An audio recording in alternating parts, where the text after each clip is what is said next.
Welcome to another video. It's Dr. Crypto here, and I hope everybody is doing well. So before I start, give us a thumbs up, give us a like, give us a subscribe. If you don't like what I'm doing, just give us a thumb down. It helps out with the algorithm, whatever. So, but all your support is much appreciated as always. So we're just going to cover the crypto market at the moment, Bitcoin, and also we're going to cover a bit of CRO, one of my favorite projects that I've accumulated for a long, long time. So NVIDIA, yesterday, everybody was watching it very closely. Did we go parabolic or did we dump? Well, actually, we just go sideways. We did have a little bit of a dump at the beginning. We did hit expectations as well. So that was really good as well. We did move up to the upside, and now NVIDIA's just gone basically sideways. So what will happen today when everything's been digested in the markets? Is it going to be a volatile day again where we're going to pump up or pump down or drop down? I mean, it's, what's going to happen? But Bitcoin at the moment, it's just going sideways at 51,657. I'm making this video with a $1.98 trillion total market cap, and with Bitcoin's market cap currently sitting at just over $1 trillion.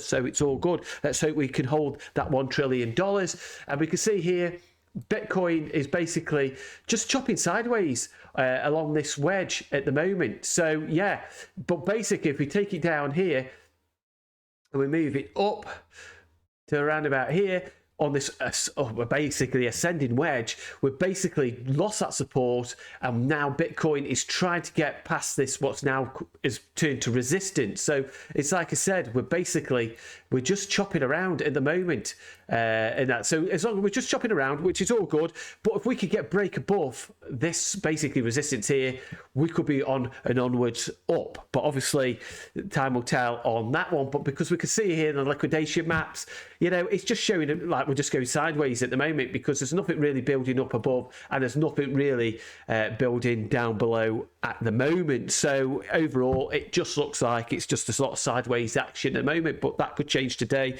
depending on how the traditional markets goes and plays out really. So but on looking at the banter bubbles at the moment, this is on today. Yeah, we can see Wildcoin up 25%, Beam's up 12.38%, FET is up 12, Graph is up 17. So yeah, we started to see some of these AI coins have made a move in that, which was really, really good. And obviously we've had Jasmy Coin as well popping off too, which is, you can't really grumble at that. So let's have a quick check and see how Cronos is doing. So just like Bitcoin at the moment, Cronos is basically just chopping sideways at the moment. It's just trying to find a direction, but obviously what we're waiting for is alt season. We're all wanting alt season, and we're getting closer and closer, because like we could see, Bitcoin dominance is slowly dropping down. I'll go back to Cronos in a minute, but you can see it's sort of topped out here, double top here. We've sort of topped out and we're starting to come back down. So what we want is Bitcoin to go sideways, dominance to come down, and then we want to see the alt starting to pump again, get a next leg up, sort of catch up with what Bitcoin. But we can see here on CRO, we're just chopping around that sideways at the moment. We're sitting at just over 9 cents at the moment, but my target is I want us to get above 10 pence and then create support there and then make our move back up. Obviously we know from my previous videos that they've applied for a license to Hong Kong. So obviously, if we get some news like that come through regarding Hong Kong and getting the license there, you can imagine CRO's going to pump high. But we can see that, with these wicks here, that people are trying to move it up But there's lots of things going on with the Crypto.com ecosystem and the Cronos chain ecosystem. But, obviously with the new perks that have come through, and we've got that new Prime perk, if you've got $1 million spare to apply for that, which I haven't. I thought it would have been great if it was $1 million CRO, but it isn't. It's you got to have about $1 million apparently. So hopefully, we're getting more of these perks coming through. But also, what I want to point out is as well, do not forget, F1 Grand Prix, we're back on the F1 sector again. We're off on that circuit again. We're going to see Crypto.com advertised around the F1. And we can see here on the video here, we're back. And do not forget, in 2023, the global viewership for Formula One racing is projected to continue its growth trend based on sim. So what you're looking at was basically 17.8 million spectators on 23 races were carried, and basically total viewership per race was around about $774,000. Not dollars, viewers, I mean dollars. Yeah, it is probably more than that, but yeah, viewership. So Crypto.com,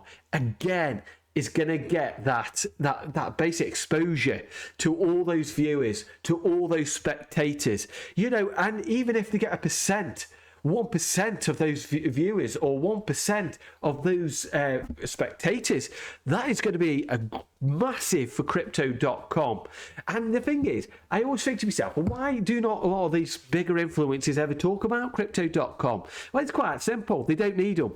They do not need them. They've got the marketing strategy with UFC, F1, all the various other sports as well, like football. They've got their exposure there. They put their money into that marketing. And don't forget, they've got the Crypto.com arena as well. They've got their money into that. They don't need to go and put money, give these bigger influencers money to get them out there. People know who Crypto.com are. And, when you start getting like, some of these bigger influencers with getting 20,000 viewers, when you can get up to 774,000 viewers per race, with what? I don't know, 17.8 million spectators over 23 races. It says it all. And then on all the other projects they've got for in terms of advertisement as well, they just don't need it. And that's why you don't get many big influencers talking about Crypto.com, only about now and again. But obviously, this is really big for the Crow fam as well, because obviously if we get like a very small percentage of people signing up to Crypto.com, they might be tempted to get the debit card. They might be tempted to buy some CRO and obviously stake and to earn CRO. It's all good for the ecosystem in general. And this is why, again, I am absolutely bullish on Crypto.com. Yeah, we're getting people say, oh, we're going sideways, but we've just done a 2x. Not long ago, we were down at 5 cents or something like that. We're sitting at 9. We did go up to 12 pence, but now we're sitting around about that 9 cents. Well, like I said, you just see on the charts here, we're just basically just chopping around sideways. And this accumulation around here now is gearing up, ready for that next leg up. Look, obviously, we could get a leg down off Bitcoin, might drop down, or we might get a Black Swan event. We just don't know. So we've all got to prepare for this. But at the moment, we're just basically chopping around sideways at this point in time. And, going on to another subject on about stake, because I stake on the DeFi, I stake on Crypto.com app, and I do a few of it. Obviously, I've got the Icy White debit card as well. So, I end up accumulating CRO various ways. And I've seen a lot of other influencers, Crypto.com influencers as well, like mention other ways where you can stake. A lot of people are looking at just for interest yourself. If you do stake, it's worth just having a look at Vino Finance, which is a liquid staking. That's what a lot of other influencers are looking at or considering staking with. If you can go to their website here, Vino Finance, and you can see here basically what APYs you can get currently at the moment. So there's lots of options. If you're not happy with what the DeFi wallet is giving you at the moment, you could check out like Vino and the other staking options as well. There's lots of options out there, but it's definitely worth checking out Vino as well. But overall, with Crypto.com, with the F1 Grand Prix, absolutely mega bullish. This is how many viewers are going to come to this, and see the Crypto.com on the corners of the racetracks, the corners of the racetracks. And also, do not forget, Crypto.com might be on the game. A new F1 Grand Prix PC or Xbox game is coming out, and no doubt Crypto.com will be on there. So it's going to get more exposure through probably Xbox, PlayStation, and on PC gamers as well. So there's going to be lots of exposure on this one. Really mega bullish, really excited. I hope you are too. Ignore the FUDs and such like, because like I said, we've done a 2x from where we were at the lows, and obviously onwards and upwards. So hopefully the altcoin season will start, and we'll get to that $1, $1.50 to $2 mark. So as always, let me know in the comments below, what do you think CRO will get to? Because some people are saying it's CRO is some sort of a load of rubbish, a load of pants, and it can't be. they're a company what seems to be growing. They've got the money, they've got the finances. That's why they're going to these F1 and they've got the stadiums and such like. They're not a rubbish company. They're a company that's obviously is growing very, very big in that. So, and it gives me confidence in that. Hopefully, CRO is going to make a move at some point soon. If the altcoin market starts making a move, no doubt CRO is too. But patience is key, and we've been very patient for a very, very long time.